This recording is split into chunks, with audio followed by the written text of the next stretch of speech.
Hello everyone, welcome back to my channel. So today's topic is stability of resonating structure. So इस video में मैं resonating structure की stability कैसे check करते हैं उसके बारे में डिस्कस करूंगी. So इसको आइडेंटिफाई करने के लिए आपके 4 रूल्स होते हैं या बोल सकते हो 4 स्टेप्स होते हैं. तो मैंने यहाँ पे 4 स्टेप्स लिख रखे हैं कि आप कैसे आइडेंटिफाई कर सकते हो कि कौन सा रेजोनेटिंग स्ट्रक्चर ज़्यादा स्टेबल है, राइट. सो सबसे पहला जो स्टेप है वो हमारा है non polar resonating structure are more stable than polar resonating structure. मतलब कि नॉन पोलर यानी कि जिसमें चार्ज प्रेजेंट नहीं है, यानी कि उसका डायपोल मोमेंट 0 है, राइट. और पोलर यानी कि जिसमें चार्ज प्रेजेंट है, यानी वो फिर पार्शियल चार्ज हो या फुली पॉजिटिव नेगेटिव चार्ज हो. पोलर यानी कि डायपोल मोमेंट उसका 0 नहीं होगा, यानी उसमें कुछ ना कुछ चार्ज प्रेजेंट हो, तो उसको हम पोलर बोलते हैं. फिर हम एग्जांपल से क्लियरिफाई कर लेते हैं. नीचे ये फर्स्ट जो स्ट्रक्चर दिया आप देख सकते हो, यहाँ पे कोई चार्ज नहीं है, यानी कि ये नॉन पोलर कहलाएगा, राइट. और इसमें जब ये पाई बॉन्ड डीलोकलाइज होकर ओ पर नेगेटिव चार्ज के रूप में आ जाएगा, तब यहाँ पे सी पर पॉजिटिव चार्ज आ जाएगा और ओ पर नेगेटिव, तो प्लस माइनस चार्ज यानी कि डेवलप हो गया, यानी कि ये जो स्ट्रक्चर है वो पोलर स्ट्रक्चर होगी. तो अब हमारा फर्स्ट रूल ये कहता है कि नॉन पोलर रेजोनेटिंग स्ट्रक्चर जो होती है वो मोर स्टेबल होती है देन पोलर रेजोनेटिंग स्ट्रक्चर. तो हमने देखकर पता कर लिया कि जिसपे चार्ज है वो पोलर है और जिसपे चार्ज नहीं है वो नॉन पोलर है, यानी कि ये वाला जो फर्स्ट वाला है वो ज्यादा स्टेबल है देन सेकेंड वन, क्योंकि ये नॉन पोलर है और ये पोलर है, राइट. तो फर्स्ट रूल से हम आइडेंटिफाई कर सकते हैं. स्टेप नंबर 2 क्या बोलता है? More covalent bond more stable is resonating structure.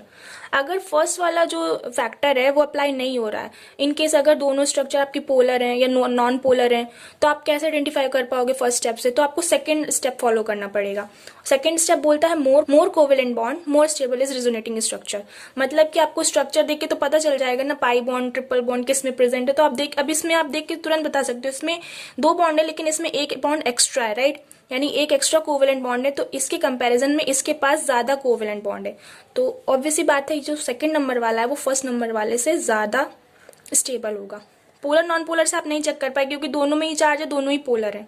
तो आपको कोवेलेंट बॉन्ड से आपने चेक कर लिया कि इसके पास ज्यादा कोवेलेंट बॉन्ड है तो ये ज्यादा स्टेबल है, right. In case second step भी फॉलो नहीं हो रहा है तो आप थर्ड वाले स्टेप पे आओगे, like bear like. Like bear like का मतलब कि अगर इलेक्ट्रोनेगेटिव कोई एलिमेंट है उसके ऊपर नेगेटिव चार्ज है, यानी कि नेगेटिव वाला नेगेटिव को बर्दाश्त कर सकता है, यानी नेगेटिव की स्टेबिलिटी को बढ़ा रहा है.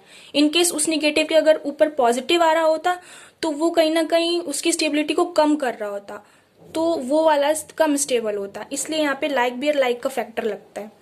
अगर लाइक बियर लाइक वाला भी नहीं लग रहा है तो हम फोर्थ स्टेप पर आते हैं, लाइक चार्जेस फार अपार्ट.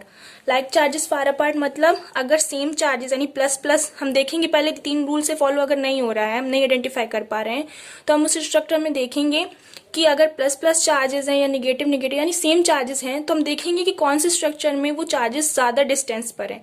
जिस पर ज्यादा डिस्टेंस पर होंगे तो वो वाला ज्यादा स्टेबल होगा, क्योंकि चार्जेस अगर सेम चार्जेस दूर होंगे यानी कि उनमें फोर्स ऑफ रिपल्शन कम लगेगा. रिपल्शन कम लगेगा तो उनकी एनर्जी भी कम होगी, और एनर्जी कम होगी तो उनकी स्टेबिलिटी ज्यादा होगी. तो ये 4 रूल्स या स्टेप होते हैं जिनसे आप आइडेंटिफाई कर सकते हो कि कौन सा रेजोनेटिंग स्ट्रक्चर ज्यादा स्टेबल है. अब इन रूल्स को क्लियरिफाई करने के लिए एक एग्जांपल लास्ट में सॉल्व कर लेते हैं, इससे ज्यादा अच्छे से समझ में आएगा. तो यहाँ पर मैंने 4 स्ट्रक्चर बनाए हुए हैं. अब नंबर 1 हम पहले फॉलो करेंगे रूल, राइट. ऐसा नहीं है कि हम सीधे सेकंड नंबर से ही चालू कर दे, कोवेलेंट देखने लगे तो ऑर्डर गलत हो जाएगा. हमारा जो फर्स्ट स्टेप है वो ये बोलता है कि नॉन पोलर वाले ज्यादा स्टेबल होते हैं. तो पहले हम इसको देख के पता कर ले कि कौन सा वाला पोलर है कौन सा नॉन पोलर है.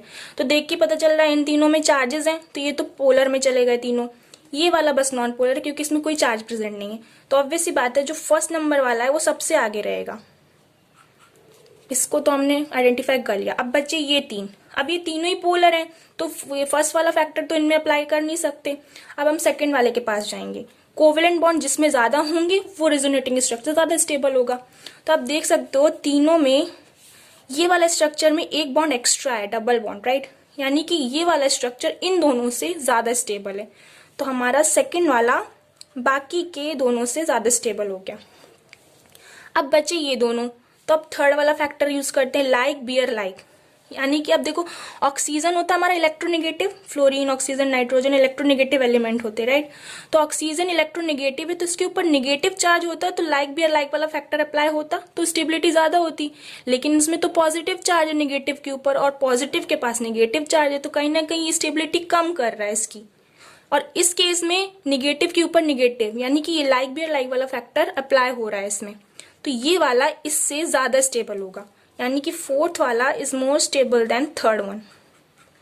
तो हमारा ओवरऑल जो फैक्टर आएगा वो first is greater than second, then greater than fourth, is greater than third, right. तो इस तरीके से आप आइडेंटिफाई कर सकते हो। ये 4 रूल से आप 110% अपने रेजोनेटिंग स्ट्रक्चर की स्टेबिलिटी को आइडेंटिफाई कर लोगे। बट इन केस कभी कभी एग्जामिनर थोड़ा टफ कर देता है या ये रूल्स आपके नहीं फॉलो हो रहे हैं, तो वहां पे आप अपना कॉमन सेंस लगा के, कॉमन सेंस यूज करके अपना क्वेश्चन सॉल्व कर सकते हो। सो आई होप आप लोग को ये वीडियो समझ में आया होगा, and if you like this video then don't forget to like, subscribe, share. Meet you soon in the next video. Till then bye bye.